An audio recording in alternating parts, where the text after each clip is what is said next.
Dan and I had worked on lots of projects together, non-game projects, before we made Dear Esther.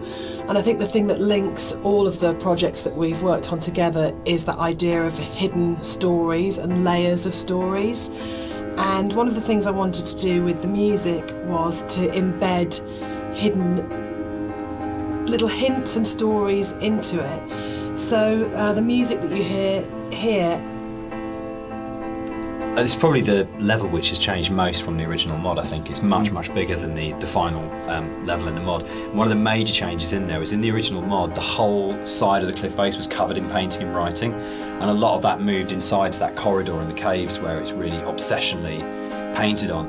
And it was really, we spent so long on that because we were trying to get it looking right, because it's one of those really interesting examples where I loved the image and the idea that you've got this guy painting the entire side of a mountain with words and symbols and things. But it was really interesting when it went in. I think one of the most fascinating things for me about planning this director's commentary has been that in previous years, when all the three of us have talked about Dear Esther, we've talked about the interpretation of the player. But actually going through this together, post having made it, we're still surprising each other. Yeah, and I think that's really, really interesting for me, because it shows that we left interpretation for each other and that we trusted each other actually just to get on with it. And because we each brought our own special and unique contribution to the game, we didn't have to, in a way, talk it to death or say you have to justify every idea you have or talk it to death or explain it. That Rob's idea that the island is very tainted and corrupt, and my idea that Dan didn't know that the whole level of the caves is a birth metaphor. I think it's really amazing that we're still finding out things about the game that we didn't know. I think it was nice when I came onto it, because Dan was basically like, he gave me a bunch of materials, but he left me to my own devices for a lot of it, and we kind of like, I'd finish the level and Dan would play it and give me some feedback, but he was very kind of like hands-off at the beginning, which was really nice, so a lot of my interpretations just came through that downtime where I was just kind of like going off and doing my own thing. And so yeah, it's like interesting to hear Dan talk about it sometimes, because like, there's some backstory that I've never even considered before. And obviously hearing Jess talk about it as well is really interesting, especially when it comes to the soundtrack. It makes me look at things in a very different way. So yeah, it's really interesting. I'd been on holiday to Greece lots of times, and one of the things that I always really responded to emotionally was those shrines that you see on the road, and sometimes they're dedicated to saints and sometimes they're to markate where an accident has taken place, so you'll get photos of the deceased person and flags.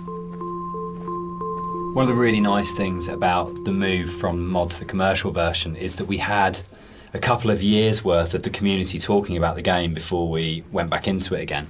And one of the things that I read on a forum was that someone had constructed this amazing version of the story where they'd decided that the narrator was Paul.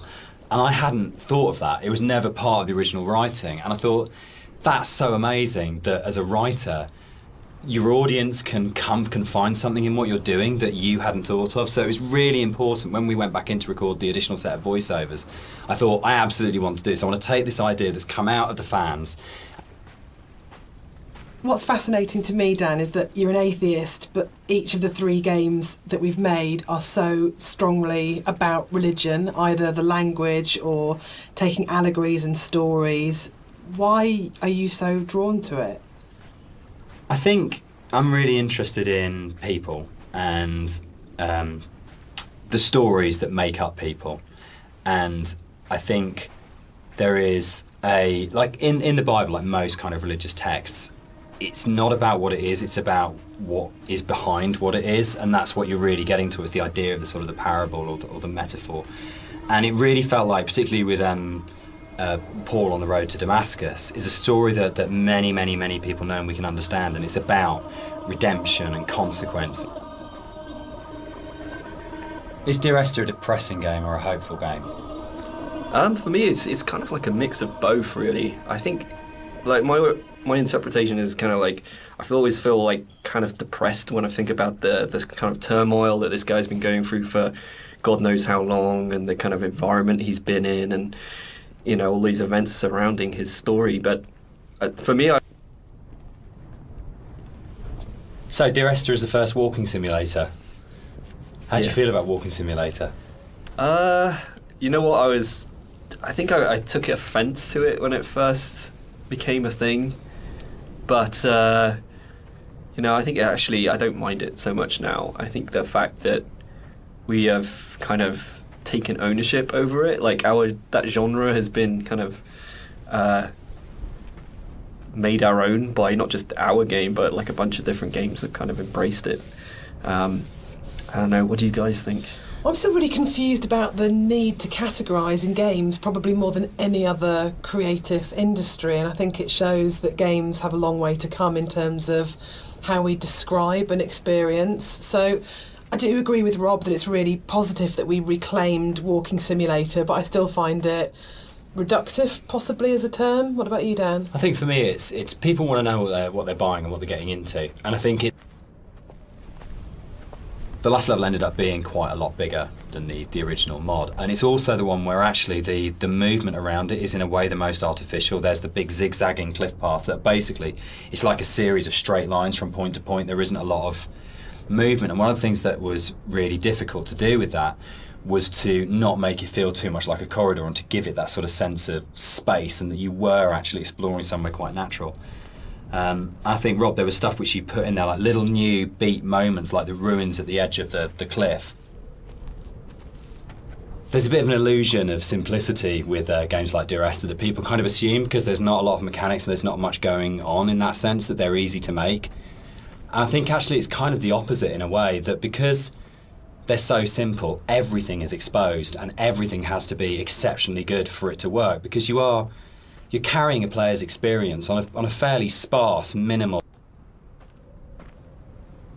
One of the things that I think was added more frequently in the final version of Dear Esther was the inclusion of a number of ghosts in the game.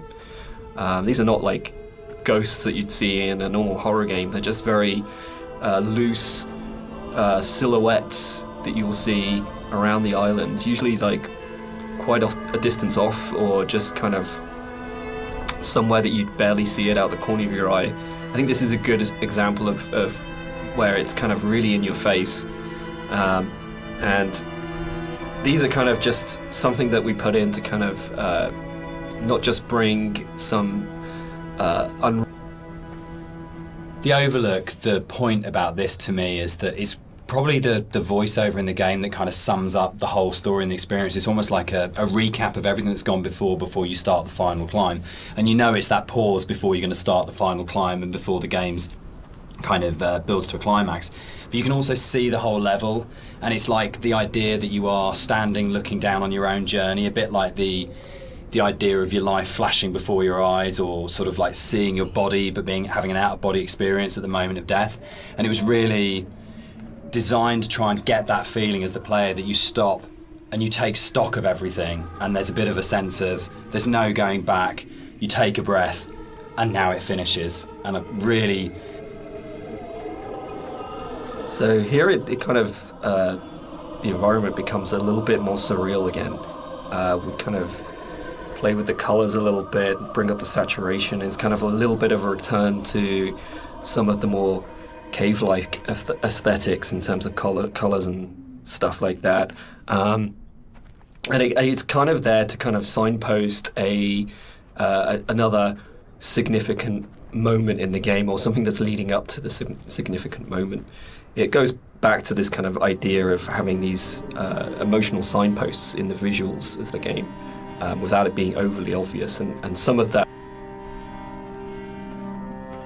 The music that's playing here is a repeat of another cue, and originally we hear it played on the piano, and the string quartet take on the piece here. And it's one of those really nice instances where we were in the studio and I had this idea of how it was going to sound, and I thought it was going to be quite full and rich and, full-bodied. And then one of the string players said to me, this is It was possible that this last section of the game could have felt quite laborious and forced because it's 2 long zigzagging paths that just go up, and there was a real importance to getting it right. Quite a lot of work went into it. I think at this point for me, you probably as a player understand that the narrator's going to die at the end and that this is it. And that unlike where the rest of the island, there's this sense of this could just keep going on forever and ever and ever, and you're going to keep.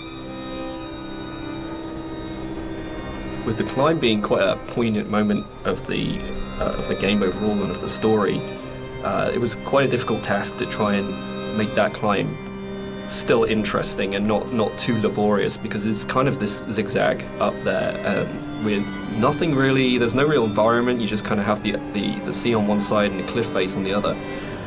So there was quite a lot of work that went into kind of building up this feeling of tension as you're rising and kind of making this moment as poignant as possible while still making it interesting.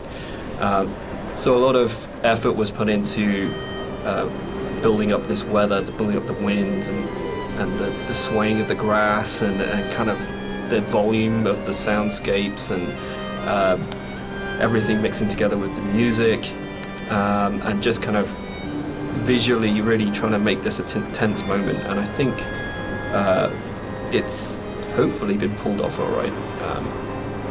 And you'll notice when you get to the top, this kind of tension dies, and that's very purposeful. You'll see no more wind. It's just kind of like a symbolic thing where you're coming to the last moment, the point of no return, and that's been very deliberately designed that way.